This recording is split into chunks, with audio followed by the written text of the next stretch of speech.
Good afternoon. My name is Joyce Connery, and I am the chair of the Defense Nuclear Facility Safety Board. I will preside over today's public hearing.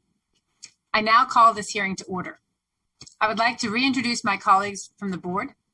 Thomas Summers is the vice chair of the board, and Jesse Roberson is a board member. We three constitute the board. The general counsel, Mr. Kevin Laskowski, is also here. We also have with us our technical director, Mr. Christopher Rossetti. Mr. Rossetti will provide an overview of some safety issues at the Savannah River site's tritium facilities. Additionally, several members of the board staff closely involved with the oversight of the Department of Energy's Defense Nuclear Facility are also gathered. The purpose of this hearing is to gather information and to discuss the Department of Energy and the National Nuclear Security Administration's actions that could impact the safety posture at the defense nuclear operations at the Savannah River site. The purpose of our first session is to discuss the safety basis of the Savannah River tritium enterprise, completed improvements and ongoing and planned actions to address the high radiological dose consequences to workers and co-located workers for several accident scenarios.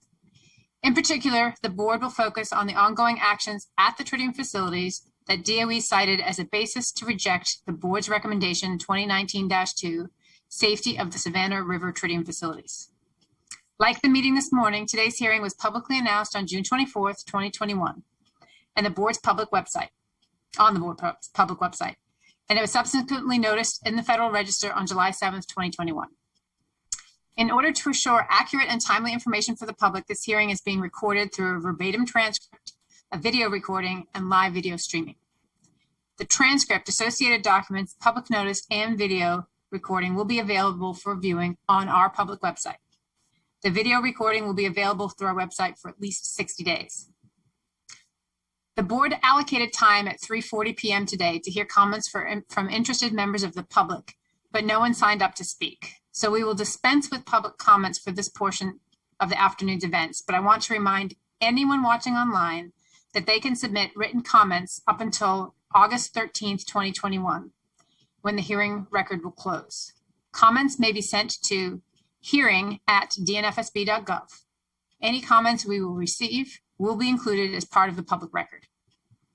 I want to note that we reserve the right to further schedule and regulate the course of this hearing to recess, reconvene, postpone, or adjourn, or otherwise exercise our authority under the Atomic Energy Act of 1954 as amended.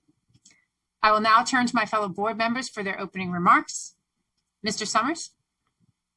Thanks, Chair Connery. I would just like to comment that I really appreciate everyone's participation today in talking about the safety posture of the Savannah River Tritium Enterprise facilities, and that I'm glad to be here as well. Thank you very much. Over to you, Ms. Connery. Thank you, Mr. Summers. Ms. Roberson, your opening remarks. Thank you, Ms. Connery. I know we'll be discussing the details of the state of the safety posture of the tritium enterprise this afternoon. I hope we will be able to see progress made since the board issued recommendation 19-2, Safety of the Savannah River Tritium Facilities, issued on June 12, 2019. While the department rejected the recommendation and rejected the reaffirmation of the recommendation when they were originally issued, we were pleased to host a public meeting in December of 2019 and hear directly from the department about its planned actions that could alleviate at least some of the safety concerns the board highlighted in the original recommendation, and most specifically, the calculated high radiological dose consequences to workers and co-located workers for several accident scenarios. It has been 2 years since the board issued the recommendation, and I am looking forward to getting updated on the status of those actions taken thus far. Thank you, Ms. Connery. Thank you, Ms. Roberson. And now I'm going to give my personal remarks as well. And I'm going to use my remarks for the benefit of those watching who aren't familiar with the tritium enterprise at Savannah River. So I thought I would give you a short introduction. The Savannah River Tritium Enterprise is comprised of a number of facilities on the Savannah River site managed by the National Nuclear Security Administration. Tritium, an isotope of hydrogen, is a vital component to our nuclear weapons, and Savannah River is charged with supplying and processing tritium for our stockpile. This is an important national security mission. The department's own hazard analysis team identified several credible accident scenarios with significant dose consequences to workers in the vicinity of the tritium enterprise. This could also result in high dose consequences to workers in the H area of Savannah River, including individuals in the site's nearby cafeteria and training facility. The board determined that the risk was significantly high enough that it considered the situation to be an issue of adequate protection and wrote recommendation 2019 asking the secretary to implement near-term compensatory measures, longer-term controls, and to evaluate and improve the adequacy of its emergency response capabilities to respond to these potential accident scenarios. As Ms. Roberson pointed out, the department rejected the board's recommendation and the board's subsequent reaffirmation of the recommendation during the last administration. Today's hearing is to discuss the actions taken and planned at the site to address these ongoing safety concerns. So to discuss these issues with us today, we have representing NNSA this afternoon, the same people we had this morning, but I'm going to reintroduce them. So I'd like to formally reintroduce and welcome back Dr. Charles Verdon, the Acting Undersecretary for Nuclear Security and the NNSA Administrator, and Mr. James Armstrong, the Manager of the Savannah River Field Office. Also with us again in a supporting role is Mr. James McConnell, the Associate Administrator for Safety, Infrastructure, and Operations. Finally, I'd like to welcome back Mr. Michael Budney, the Manager of the Savannah River Operations Office. We are pleased to have you with us today. So with that, I'm going to begin the session with a question to frame the discussion. I already gave a little bit of background for the public, but I'd like to ask our Technical Director, Mr. Rossetti, to provide a brief overview of what the actual recommendation 2019-2, the safety of Savannah River treating facilities, said and what the department's response to it was. So if you could do that for us, Mr. Rossetti, we would be appreciative. Thank you. Thank you, Ms. Connery. In the interest of time, I have submitted a written statement for the record that addresses the history of recommendation 2019-2, safety of the Savannah River tritium facilities. To briefly answer your question, the calculated dose consequences for certain potential energetic accidents at the Savannah River tritium enterprise are 30 to 90 times above the department's criteria for worker safety. I'm providing Exhibit 1 to illustrate the types of accidents and calculated dose consequences that I'm referring to. On the Secretary's behalf, the NNSA Administrator rejected the board's recommendation because, as I understand, NNSA's leadership disagreed with the board's conclusion that adequate protection of the worker and public health and safety is not assured. The Administrator's response to the recommendation stated that ongoing and planned safety improvements at the tritium facilities adequately address the board's concerns. I am providing Exhibit 2 to show some of these planned actions and the associated timelines. I will highlight some of the staff's concerns. First, the facility's new safety basis was approved in 2019. This safety basis proposes some additional controls to reduce the calculated dose consequences for certain accidents. However, the proposed controls do not apply to all energetic accidents of concern. The safety basis still describes several accident scenarios with very high calculated dose consequences to the workers without adequate mitigation controls. In addition, the contractor for the tritium facilities does not expect to complete implementing this new safety basis until 2025. Secondly, NNSA has identified plans to perform additional structural analyses and to develop controls for seismic events. The staff agrees that if the evaluations show that certain structures, systems, and components can meet the site's seismic performance criteria, and if these structures, systems, and components are qualified and maintained, these controls would help reduce the calculated dose consequences resulting from seismic events. However, if physical modifications are necessary to upgrade these structures, systems, and components, the physical modifications would likely take years to implement, assuming they are pursued. Additionally, there are several other accidents of concern outside of seismic events. Lastly, NNSA has begun design work for a new facility intended to replace H-area old manufacturing. This new facility, known as the Tritium Finishing Facility, is early in the design phase. The board has completed a preliminary review of the design and transmitted a letter to the Secretary of Energy on June 15, 2021. With several observations that should be addressed as the design progresses. It will take at least 10 years to complete the design, build the facility, and start up the tritium finishing facility. In the interim, NNSA has not established measures to ensure adequate safety of the Savannah River Tritium enterprise. The board staff will continue to evaluate NNSA's actions and report to the board on the degree to which NNSA achieves demonstrable improvements in the assurance of adequate protection for facility workers, co-located workers, and the public in and around the Savannah River site tritium facilities. Thank you for the opportunity to address this important topic. Thank you, Mr. Rossetti, for your remarks. And I believe the exhibits will be available on our website for anybody who wants to take a closer look. So with Chris kind of framing the issues around 2019-2, and I know, Mr.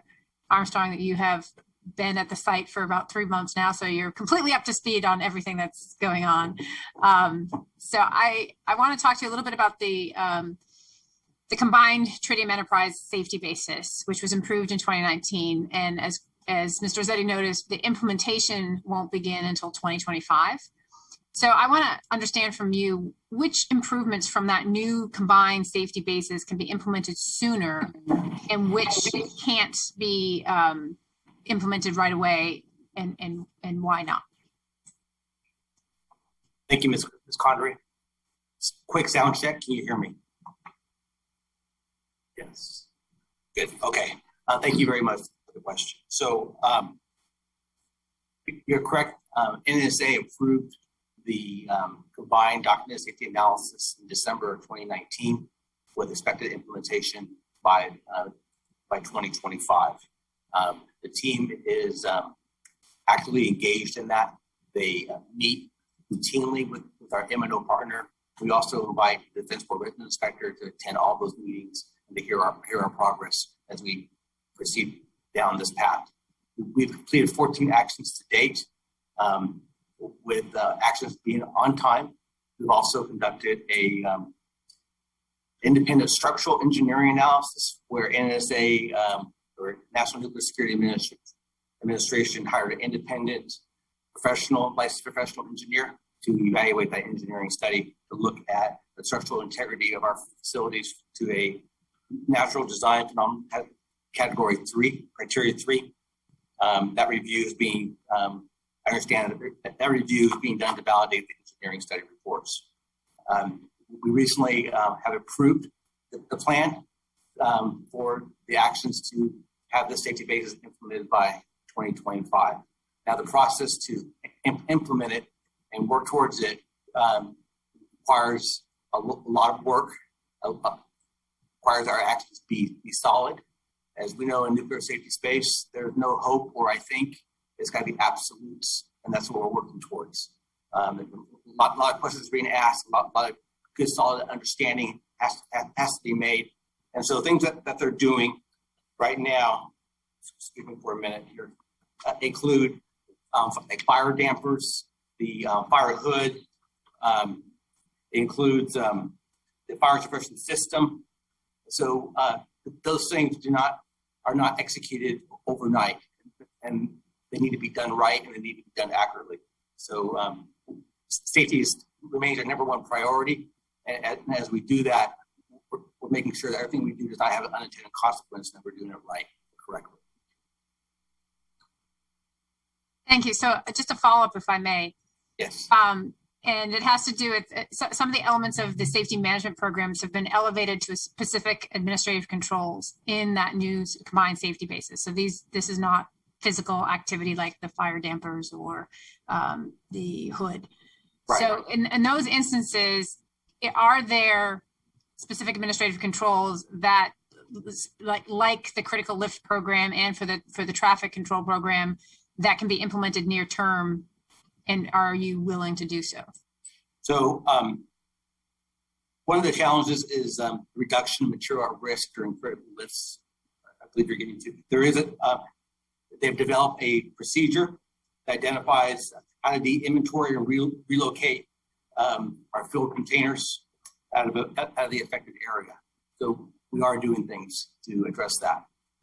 And we're also looking. My priority is always actually first engineer controls before we ever go down to specific administrative control. So we are evaluating that, but they are taking interim measures now to manage the dose and exposure. So, this is calculated exposure, right? And so we, some of the events are described as unlikely or beyond unlikely. So that doesn't alleviate our desire to mitigate and manage it through engineering controls. We can go down through the process as appropriate.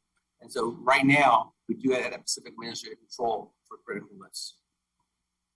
So just, I didn't quite catch the answer to that, but the last piece that you said. So I know that you're looking to implement the safety basis with those specific administrative controls, but the implementation date 2025, are you saying that for critical lifts, for instance, that specific administrative control is in place now? Are you implementing it now before, you're not waiting till 2025, in other words? No, we are still waiting to implement, my understanding. Okay. That answers my question. Thank you.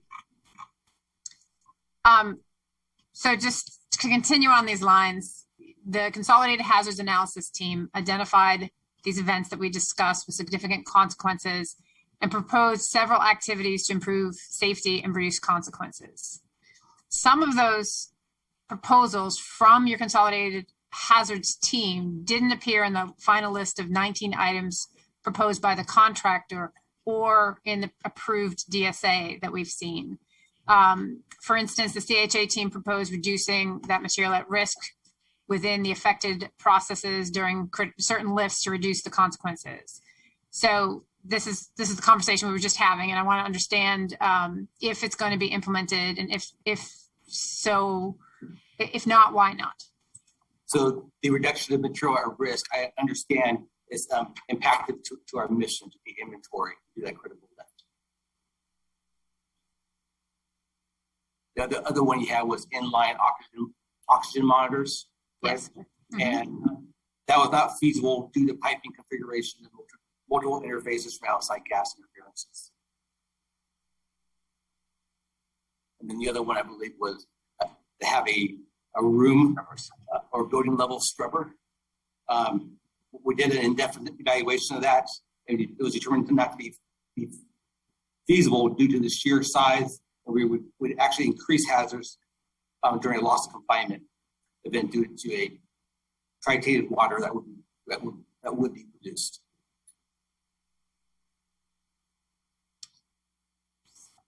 Thank you. I'm going to turn the questioning over to Mr. Summers now for the second lines of inquiry.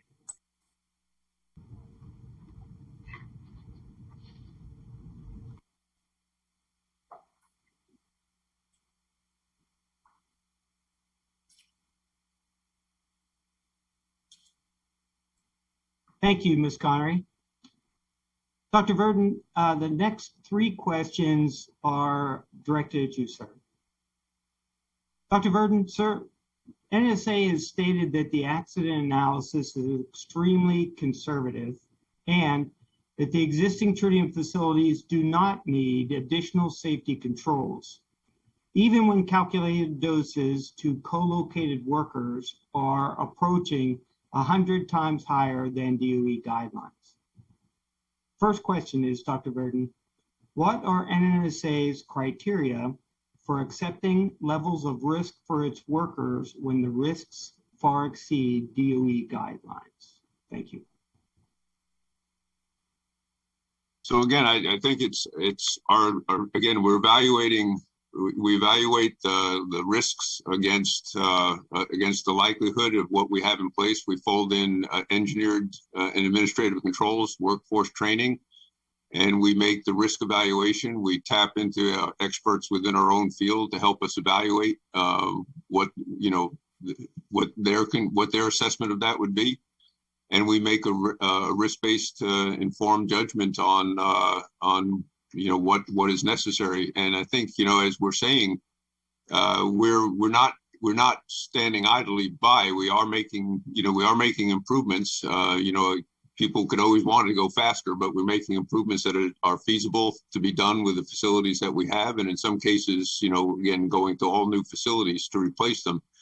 But I think it's, it's to evaluate the accident that's identified, evaluate the consequences, looking at the mitigations that we have in place already, and making sure that we're optimizing that to the best extent possible while protecting the workforce and the public.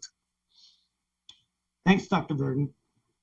To continue on, can you explain the criteria based upon your risk analysis that's applied to the situation to justify the decision to accept excessive risk to the workers, especially co-located workers?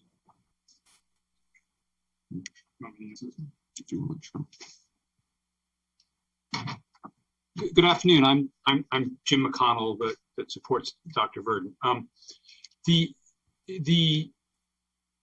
department's approach to safety has different calculations that are conducted for different reasons.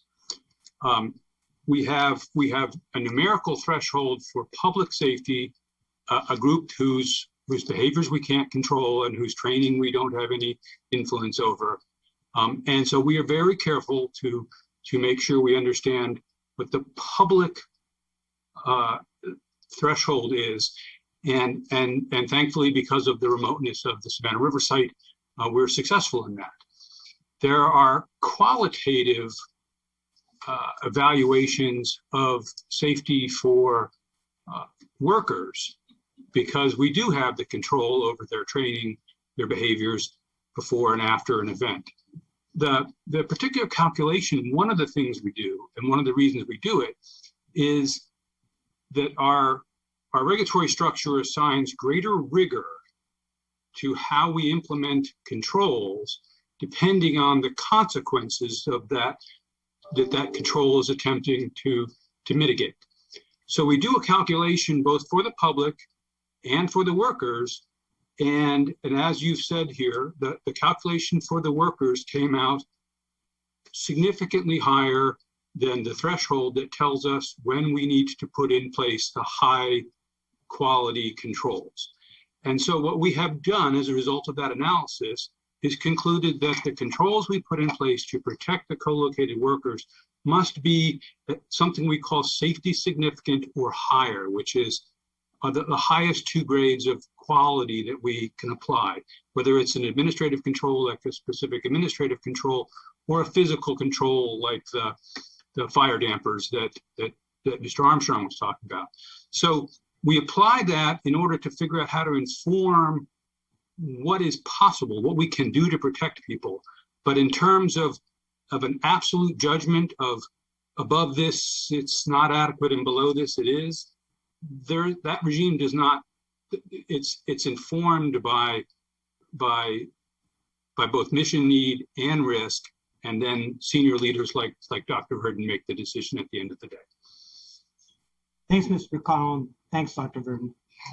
Dr. Verdon, my last question along these lines has to deal with who the decision maker is. So, sir, who in DOE would be responsible for making such a risk-based safety decision? It'd be the administrator, informed by all of his technical support team, but the administrator. Okay. Thank you very much, Dr. Verdon. And Mr. McConnell, appreciate it.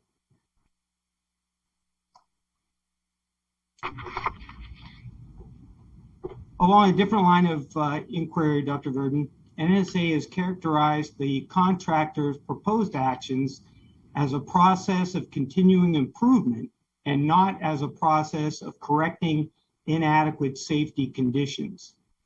To the board's knowledge, NSA has not explicitly accepted those proposed actions.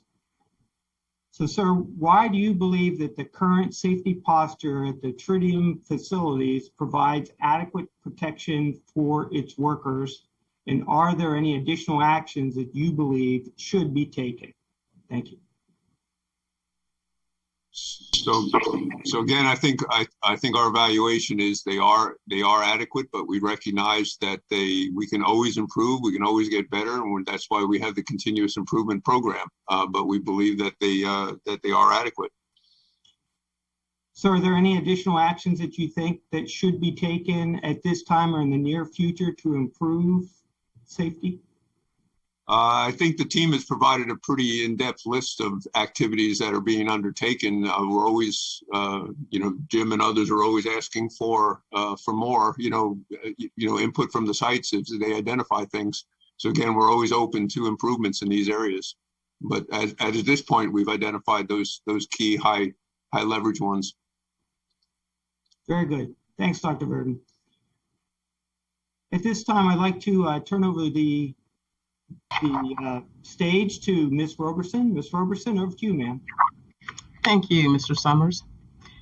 Listen, on a couple of these, I'd like to go back to Mr. Armstrong. I just want to do a follow-up on Ms. Connery's question.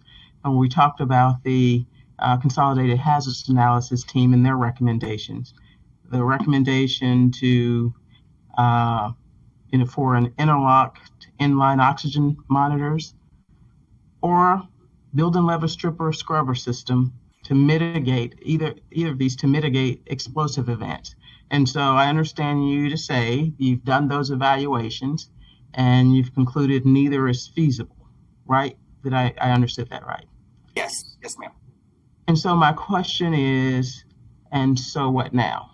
So the object of those proposed fixes, are they being going to be addressed in some other way? Is that risk just intended to be accepted through some formal process? What happens now? Thank you, Mr. Roberson. So we are we have approved a plan going forward as the board recognizes that there are a series of actions that the NSA has required the MNO to perform, and we have formally approved that, and we continue to meet routinely to track progress for meeting those 14 actions, or the 14 that we completed so far today. There's more than 14, excuse me. Those meetings also include your resident inspectors also, because I believe they're a vital part of seeing how we do things, a part of that process. To address what you've mentioned, the inline oxygen monitors and the scrubber system, at this time, I just know that it was determined to be not feasible, and I would need to get back to the board for why it was determined not to be feasible. But right now, I understand that it turned out to be feasible. So thank you, sir. So you're just saying if we can take that for the record, you will get back to the board. So we'll take that down. Thank you. And I want to do a follow-up, and Dr. Burden, you may want Mr. McConnell, since he provided the initial response. I just wanted to kind of follow up on a response that Mr. McConnell provided to Mr. Summers and say, I think we do understand the difference in how the department is making determinations about safety controls for the public and for the workers and co-located workers. I think our question as it relates, we're not trying to confuse the public and the co-located workers. We do understand, but we also understand the department has established a standard. Let's just talk about the workers and co-located workers. And I guess the confusing part for us is we don't see any cases across the complex where the department just says, that's just, an estimate, or, I mean, I understand it's an estimate. They're all estimates, even for the public. I mean, there are qualitative factors involved in that. But just the acceptance of something of a risk so significant, and I think that's what we were asking. Why are you comfortable with that more than anything else? I don't know if you wanted to add anything, but I wanted to come back to that. Thank you. I appreciate that. Of course, as I just described, I don't mean to belabor it again. The specific decision derived from that calculation is the classification of the controls, and our classification of controls is consistent with the regulatory decision-making that comes out of that analysis. Having said that, maintaining the safety of the public, the workers, and the environment when you're engaged in mission, national security essential work with radioactive hydrogen is hard. And we are continuously looking for ways to make it safer and to reduce risk. Some of those actions we can take credit for in our regulatory regime. But because of the very specific controls over what we are allowed to take credit for or not, some of the things we do because we believe that they are beneficial in a more practical way, but not calculated regulatory way, we'll continue to work. You talked this morning, for those folks who were on this morning, about emergency preparedness and about the potential perishability of not being maintaining competence and continuing to practice with that. We share your concerns. Those are the kinds of things that we need to continuously work at, because in an environment such as this, where the national security mission driver is very high, but the nature of the work means we rely on our workers quite a bit in a practical sense, we have to keep them proficient and trained. And we have every intention to not only do that, but continuously improve on that. So we are aligned with the board on the need to focus on the safety at Tritium, because it is such a unique and complicated environment. As your technical director said, we believe that we have demonstrated adequate protection, which is a relative decision in worker safety space that takes into account mission essentiality. But we are consistent with the board in pushing on ways to continuously improve and make that risk lower and provide better safety. Thank you, Mr. McConnell. So my next question is for you, Mr. Armstrong. In July of, can you hear me? Yes. Okay, great. In July of 2018, your contractor, or your predecessor was there, proposed 19 actions to NNSA that could potentially reduce the consequences of several events to the co-located worker. First, I guess I'd like to ask, you refer to 14 actions. I'm assuming those are 14 actions from the new DSA. That's not this 19, is it? No, I'm sorry. It's 14 of the 19 complete. 14 of these 19 actions are complete. Yes. And when we had our public meeting in December of 2019, we were told, because we asked at that time, I'm sorry. No, I just unmuted you. I'm sorry. Okay. We were told that that NNSA was still in the process of evaluating which of those it would accept for action and which ones it would not. And so we actually haven't seen that decision per se. And so I'd ask you, so 14 of the 19 are complete. Is NNSA committed to working through, have you accepted the 19 as proposed by the contractor, or some of those eliminated? We've accepted all 19, and and just recently I formally approved those. Okay, excellent. Yes. We'll be. Is that a public approval? Is that something we could get? I transmitted a letter to the M&O, so yes, we can get that to you. Excellent. That's another for the record question. So thank you. So two of those I want to focus in on, and you've mentioned them in your earlier comment. One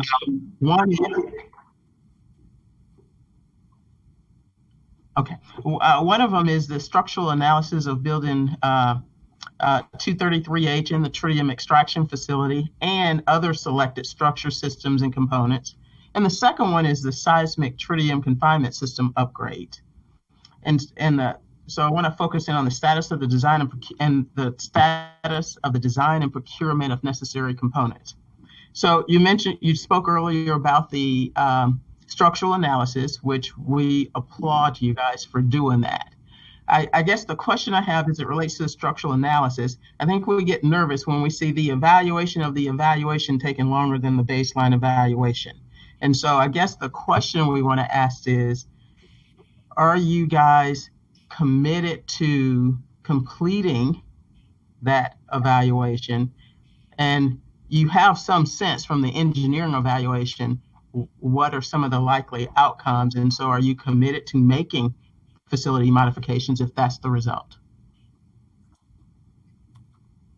Yes, so the seismic tritium confinement system is being evaluated for upgrade to a safety class system.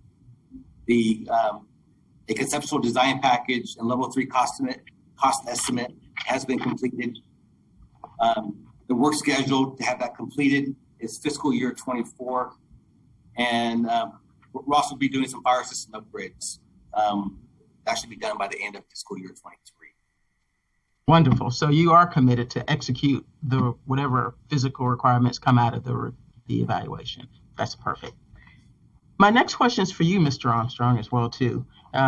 There's an entire series of evaluations that are planned over the next few years, and the next one I want to focus in on is the fire suppression system in buildings 233H, 234-7H, and the tritium extraction facility.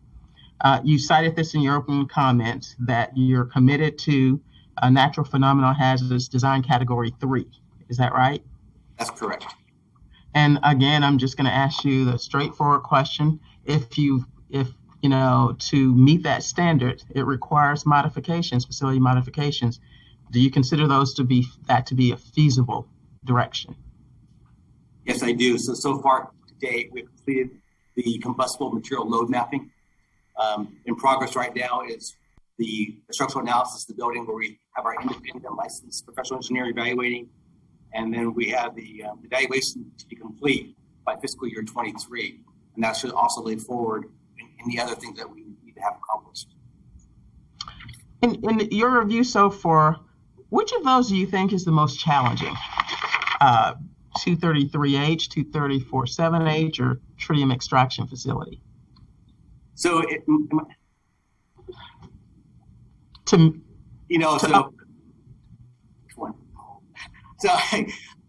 You can take it for the record. That's okay. Yeah, well, why not? I take it for the record because my inclination to say all of them. So. Okay. Thank you, sir. I think they're all challenging, but probably one is more challenging than others. So I appreciate you taking that for the record. I take safety bases very seriously. As you know, that's my background. And I'll make sure we're doing the right things. And that's why I formally approved our action plan. I like bringing rigor to that. That's why I invited your team. I want my team there. I want SRFO, my MO partner in the room, because I value nuclear safety. I know it's important. And public safety is very important to me. Co-located workers are very important to me. And so it's, that's why I hesitated when they asked me which one is important. I think that everybody in the facility, I think everybody around the facility, and I think our environment. And I want to ensure, I truly believe, that we do have adequate protection. And so that's why, and I won't falter on that. And that's something I'm very committed to. Appreciate that, Mr. Armstrong, very much. To you, Mr. Summers. Thanks a lot, Ms. Roberson. The next series of questions are primarily for Dr. Verdon and for Mr. Armstrong, and they center around the tritium finishing facility, otherwise known as TFF. So the first question is for Dr. Verdon. But Dr. Verdon, first I'll preface it with a quote from the September 10th letter, 2019. And the September 10th, 2019 letter from the administrator to the board states that, and I quote, "The planned tritium finishing facility, or TFF, will fundamentally improve safety at SRS as DOE and NNSA moves from the aging H area old manufacturing facility to this new seismically qualified facility," end quote.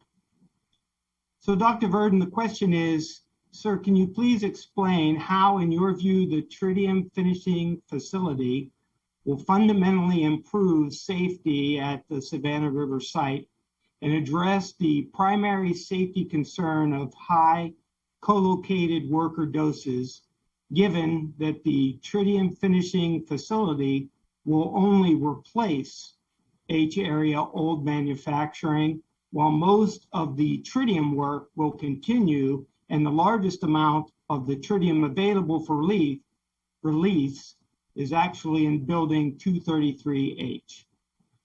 Thank you, sir.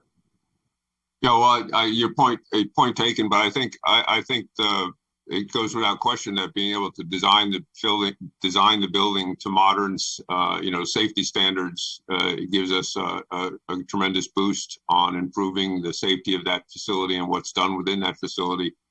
I agree that the other facilities will still be there, but for that facility and the work done with that facility, there'll be no question that the new building will offer us improved safety of the activities that goes on in that area, as well as again the seismic safety of the building. Thanks, Dr. Burton. Ms. Roberson, over to you, ma'am, for the next question. Thank you, Mr. Summers. Mr. Armstrong, given, as we've talked about already, that and there clearly is some safety improvement from building a new modern facility. It may not displace the other facilities that create risk, but there certainly is improvement to be gained. But given that the tritium finishing facility is not expected to be up and operational until the 2030s, what is the field office's plan to improve safety at the operating tritium facilities in the interim period? Get it right this time. All right. Yeah, so thank you for the question. So there are several upgrades that are planned or in progress right now for H area manufacturing. Those include updating the electrical system, the standby diesel generator replacement, and doing some physical modifications to our vault fire barrier. Okay. Thank you. Back to you, Mr. Summers. Thanks, Ms. Roberson. Mr. Armstrong, the next question is for you as well, sir. The conceptual safety design report for the tritium finishing facility identifies that approximately 20% of the material at risk, or MAR, could be impacted and released prior to the activation of the fire suppression system for common cause events, such as a seismic event. Given that the tritium finishing facility is a new facility, is it true that the strategy includes or does not include a strategy for tritium confinement? Thanks.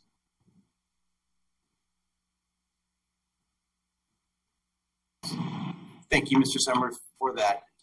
I hear your question. However, I'd like to take that for the record. Very good. Thank you. Sounds good. Thank you very much. Appreciate it, Mr. Armstrong. Ms. Roberson, back to you, ma'am. The you, sir. Another question from Mr. Armstrong, and you've seen some of these questions because we've communicated to the department our review of the new facility. So the preliminary fire hazards analysis, what I want to target in on for the tritium finishing facility, proposed 2 fire suppression water supplies. One would be safety class, and the other being the current general service H area water loop. And so I guess what we're trying to understand is the thinking, if the new, qualified, classified safety class fire suppression supply becomes unavailable, what impacts would that have on the safety of the tritium finishing facility operations? I.e., would you put the facility in standby? Would you just use the unclassified water supply for some period of time?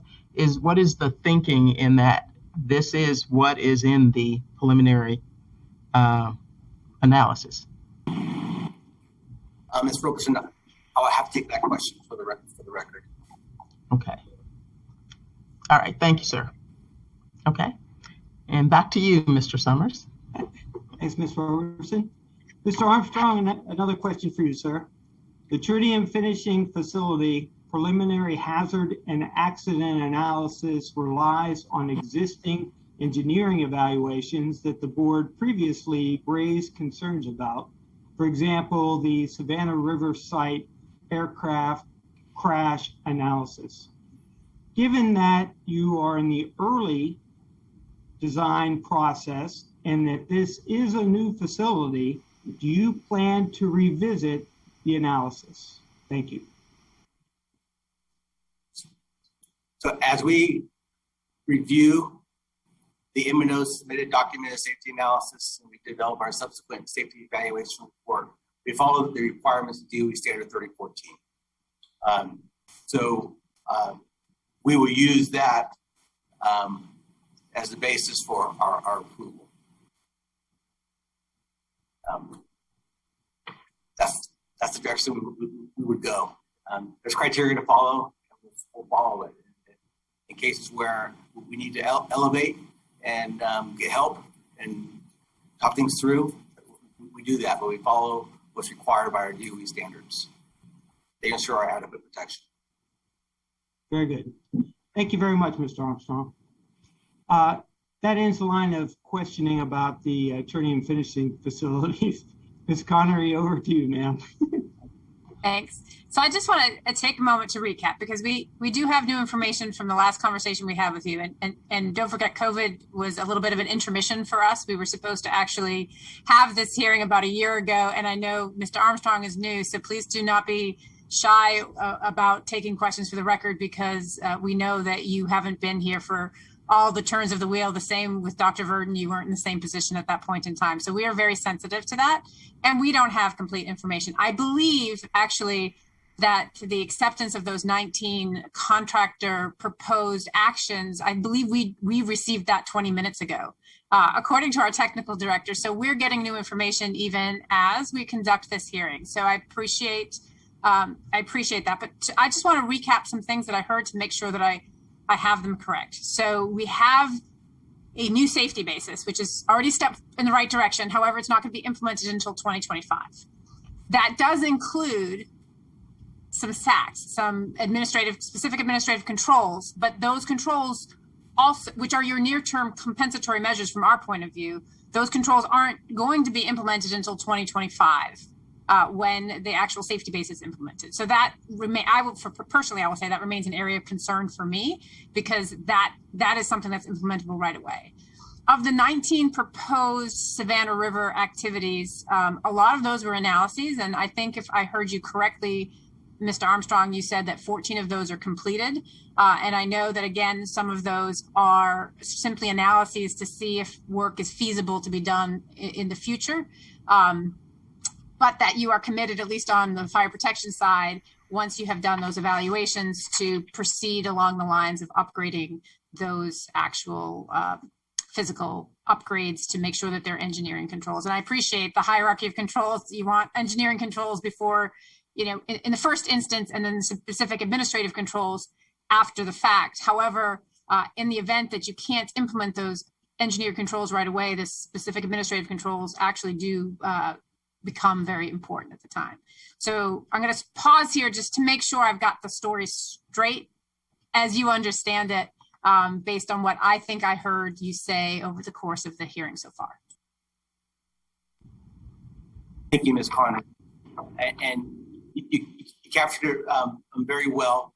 I understand, though, that some things have been completed in the interim. So I can take that for the record and get back. So I don't want to leave this hearing with the impression that we are not pursuing results and moving forward, because we are. We take it very seriously here at Savannah River, and I know at headquarters they do also. And I work very diligently towards that. That's part of the reason why you saw recently that we formally approved the plan, because it's something that I saw when I came here early on that it was not approved, and that we need to go ahead and approve it, and increase the structure around there to be sure that we're holding each other accountable. I talked about earlier about being a demanding customer and holding people accountable also. That's part of the reason for that. We are, as a partner, we're working towards completing all these actions and getting the safety basis implemented in 2025. I understand that. I also know that accidents don't necessarily wait for when we're done with our evaluations and our implementation. So that's the space that we're actually worried about. And I do want to appreciate the fact that you mentioned standard 3009/2014. I know that the contractor doesn't always adhere to that because it's not in the original contract. And that is actually where it states that we want to make sure that our co-located workers are protected to a certain standard. And it's not just a simple measurement for controls. It's actually something that's necessary to determine whether or not we are being safe with our workers. Or as you pointed out, Dr. Burden, you have the authority to accept the risk, and we just haven't seen any formality in the risk exception to date. So that would be another piece that we'd be interested in. But that being said, the third prong of our recommendation, as you well know, had to do with emergency preparedness and response. Because in the event that that you can't prevent or mitigate the accident scenario, and heaven forbid the worst thing happens, you have to be able to respond to it. And this is where we want to have that conversation about emergency preparedness and response. So I'm going to ask Mr. Rossetti to talk about that part of our recommendation because it was very specific, and the recommendations related to emergency preparedness and response programs at Savannah River, so that can be the backdrop of the discussion that we're going to have on emergency preparedness and response. So Mr. Rossetti, can I ask you to make that presentation? And I don't know if you have slides or if slides are available right now, but you let us know. Okay, thank you, Ms. Connery. In recommendation 2019-2, the board found that the Tritium Facilities Emergency Preparedness Program had not prepared responses to the full range of credible accidents in the safety basis and the emergency planning hazards assessments. The board and its staff noted that the chosen drill and exercise scenarios resulted in dose consequences to victims that were consistently less than 5 rem total effective dose. We also found that the Savannah River site contractors had not conducted exercises involving evacuation of a large number of workers due to a radiological release, nor for related logistical issues such as screening for and treating tritium uptake. Accordingly, the board recommended that the department evaluate the adequacy of the Savannah River site safety management programs, including emergency preparedness and response, and upgrade them as necessary to ensure that the site can effectively respond to energetic accidents at the tritium facilities, and that it can quickly identify and properly treat potential victims. Following the issuance of recommendation 2019-2, the department's Savannah River Operations Office issued a letter of direction to its contractor, SRNS, to evaluate the emergency preparedness recommendations and to provide a response on the potential impacts concerning the site evacuation plan. We heard at the board's October 2019 public meeting that the NNSA and EM field offices would jointly conduct verification and validation reviews of those actions. SRNS has completed these actions and DOESR has verified and approved their closure. However, a number of follow-up actions resulting from the SRNS evaluation still remain. Most notably, the draft site evacuation and relocation plan has yet to be implemented and tested. Thank you for the opportunity to address this important topic. Thank you, Mr. Rossetti. And I just want to kind of harken back to a conversation that we were having earlier this morning about emergency preparedness response. And I want to recognize the fact that I know that since we issued this recommendation to today, we've had a minor pandemic that has affected our ability to do drills and exercises. But as we discussed earlier, we understand that the tritium facility has tried to go forward and conduct a number of their drills creatively with taking COVID precautions.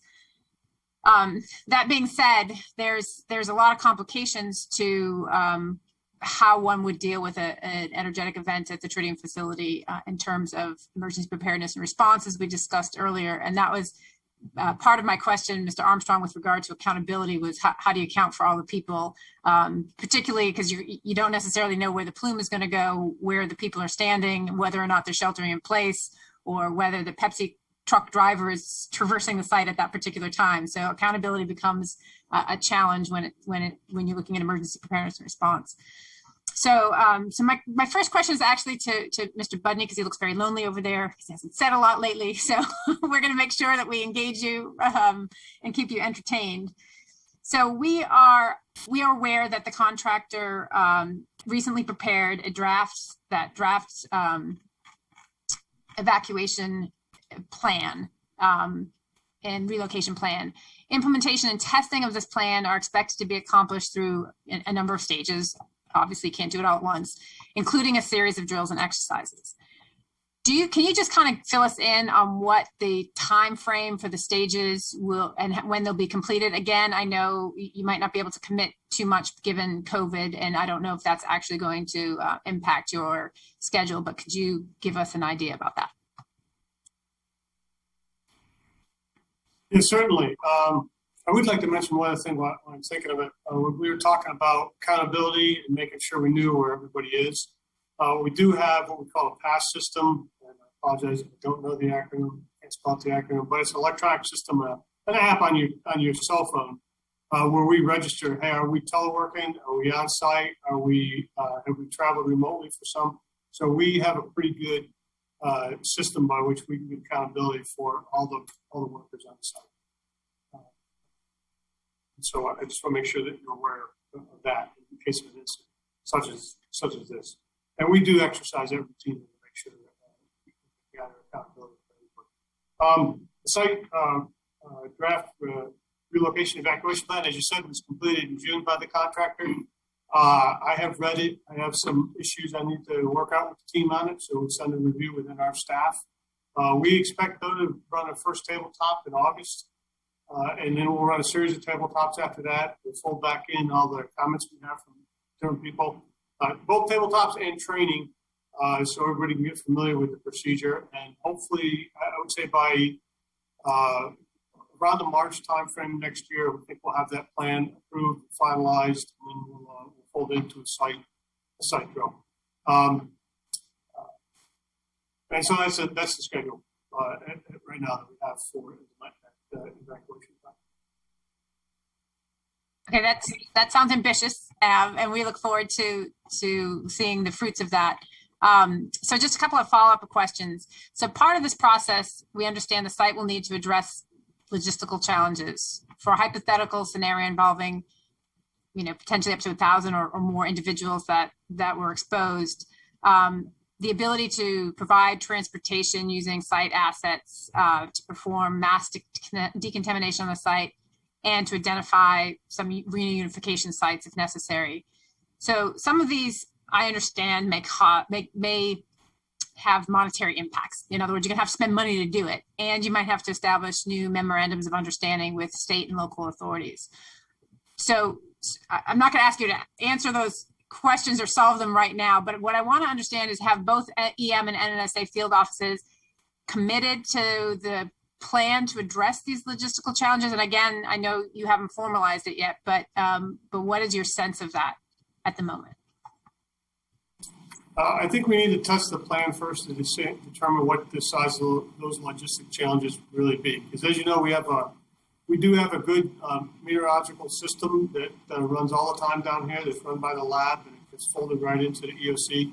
So we can closely discern in an event where the plume is and who needs to get evacuated, and what the magnitude of potential contamination might be based on how you're evacuating people, and then determine, depending on what the occurrence is and how we get those people out, whether we can have them evacuate in their own vehicles, or if we've got a mushroom at some particular location and evacuate them in mass in some other manner.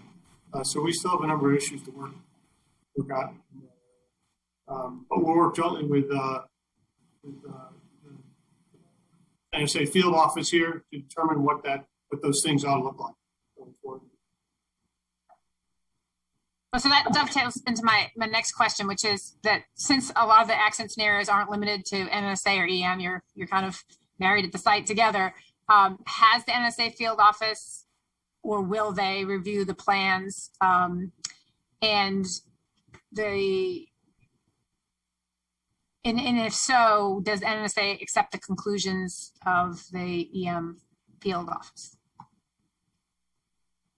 I would say something differently. There'll be a joint conclusion by the NSA field office and our office of what that evacuation plan will look like. We're generally responsible for, if it's a hurricane, we have an evacuation plan for a hurricane, and we're adopting portions of that because the security forces already have a good traffic management scheme. A little different during a casualty of this sort than you would use during a hurricane. Hurricane, ahead of time, days ahead of time when you got to get out, and you can have a set schedule of who leaves when. Here, it's a little more dynamic. Whoever's in charge of the emergency management at the point of the casualty will have to determine what's the route and which offices or which buildings, facilities are evacuated first. And so we'll get together with as we do regularly with the field office here, and we'll sit down jointly and determine, specifically for the tritium sort of events, how that plan will work for their particular events. And we'll take care of figuring out how the plan works for all of our facilities, our other facilities too. And then it'll have to continue to evolve as we go on. As they work the other facilities that the NSA may build here, we'll have to incorporate those scenarios in there too. So it'll be a living document as we go on and figure out how to adapt it to what we have to do. So when you do your tabletop and any drills or exercises, will you do them jointly? We always do those jointly. There's always representatives. When we staff up and do a site emergency drill, both us and NSA are in EOC together. Make sure all the facilities are incorporated. Thank you. Ms. Roberson? Thank you, Ms. Connery. I really just have one final question in this area, and I think it's to you, Mr. Armstrong, but I invite anybody else to chime in. And we asked this question in the public meeting in December of 2019, and there was a little bit of confusion, but we understand, and it was taken for the record, and we understand the net result was no, this hadn't happened. And so given that we don't disagree that there needs to be improvement to the risk to the worker and the co-located worker and the tritium enterprise, and that whether formally or informally, the plan is that NSA has and will continue to accept some degree of risk above what it would normally accept for operations. Has the contractor, or is there a plan for the contractor to conduct any field drills or exercises involving scenarios in which one or more victims receive greater than 5 rem total equivalent dose from tritium? And I asked that in light of, actually, I think it was what Mr. McConnell said. You guys are accepting this risk based upon the experience and training of the workers. And so obviously, you have to ensure that the workers are prepared to respond to what could be an event of that magnitude. So is there a plan? We're not aware that it's been conducted, but is there a plan to conduct such a drill? Ms. Connery, I've not seen the titles of all the drills that we conducted in FY20 and today in FY21. I do not know if there is one specifically for an individual who's received greater than 5 rem total effective dose equivalent. However, I can take that for the record. Follow up. Well, if I could add in, we are drafting that plan right now. There's one in the works to cover this. We don't have it yet. Okay, thank you both. And I just want to make sure you understand the context in which we're asking it. Okay, thank you. And thank you, Mr. Bundy. I appreciate that. We look forward to seeing it when you guys get done. Thank you. And I would just add, along with the greater than 5 rem, also mass casualty incidents are also going to be a challenge for the site. And so the more you drill and exercise those, I think the more comfortable we all would be. Thank you, Ms. Connery. I think I'm done. So I want to go back to Mr. Summers to see if he has any additional questions for the panel or any commentary that he'd like to make at this time. Thanks, Chair Connery. Ma'am, I do not have any further questions other than those already asked. I appreciate the responses, and I don't have any comments at this time. Thank you very much. Thank you. Ms. Ferguson, do you have any additional questions? No, I just can't wait to get to Savannah River. Thank you all for your insight and your response to the questions. And I'm sure because this is an area you're interested in and we're very concerned about, the dialogue will continue. Thank you. Thanks, Ms. Ferguson. So we normally don't do this, and I'm going off script again, which is going to cause apoplexy in my building. But I do want to give an opportunity for Dr. Verdon to make any closing remarks that you want to make, because first of all, I appreciate the fact that you were willing to come to the hearing today, and I understand that we're in this very odd time frame where you're in an acting position, but you are responsible for the health and safety of the workers and the public around the Savannah River site. So so it was really important for you to not only be here to answer questions, but to hear the questions that we're asking and the answers that are being provided. So I just wanted to tip it over to you for a moment to see if you would be willing to or wanted to add any additional comments at this point in time. No, I think we'd just be reiterating what I believe you've heard, that our current efforts towards continuous improvement align with addressing a number of your concerns, and I think we're committed, as is evident from the responses, to that going forward. And then I believe we have both near-term and long-term solutions that we're trying to work into the system while still continuing to deliver on the mission. And we'll continue to do that as transparently and openly as possible. Thank you, sir. So at this point in time, I would like to turn to my board members for closing remarks for this session, because I've lost my place.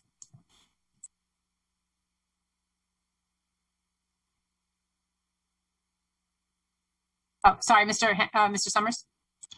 Thanks, Ms. Connery. I have enjoyed the opportunity to hear the responses, and certainly I better understand the perspectives and the views that have been expressed, and appreciate the work that you and your teams and all of the leaders in the field do every day. So thank you very much. Nothing further, Ms. Connery. Thank you, Mr. Summers. Ms. Ferguson. Thank you, Ms. Connery, and thank you to our participants. We definitely did learn some things today from you as to where you are progressing. We appreciate it. Obviously, as I said, the dialogue will continue. We understand the importance of the mission you're executing, and we want to be there to make sure we can provide you any advice and counsel that will improve your ability to execute that mission and protect your workers along the way. So we look forward to continued dialogue as you make progress both on the new facility and implementing the DSA and completing the other actions. Thank you for participating, and until we see you the next time. Thank you. So I just want to close. I know we have another section after this, but I did want to close on this section because it is directly related to a recommendation that the board issued. And I just reiterate the fact that our statute gives us the opportunity to make the determination as to whether or not we think that public health and safety is at risk. And the board believes that public health and safety is at risk. The department has, that's your responsibility to protect public health and safety, and you can choose to accept or reject our recommendations. But I do feel a lot more comfortable now that that the folks at the site are very mindful of the safety of the co-located worker and are working toward addressing the issues that we've raised. Again, we have new information that we will be processing ourselves to evaluate how we feel about the situation at the moment. I would still say we have concerns about compensatory measures that perhaps need to be formalized now before 2025 in order to assure the public health and safety in the near term. I do recognize the challenges that COVID has caused with regards to the emergency preparedness and response situation. We've got a new set of people looking at these issues right now, and always fresh eyes bring fresh perspectives. So I hope that the folks that are new to the administration and the folks that are new to the Savannah River site review what our staff has worked on and what the board has said, and take that to heart as you move forward. But we do appreciate the dialogue. And I think, as Ms. Roberson alluded to, we are very eager to come down to Savannah River, and you might have some observers to some of your drills and exercises in the months to come. So with that, I do want to break for now because we have one more session to go in the hearing. So we're going to take a 20-minute recess and come back at 2:45 for the conclusion of the hearing. So we will see you back here at 2:45. Thank you for your participation.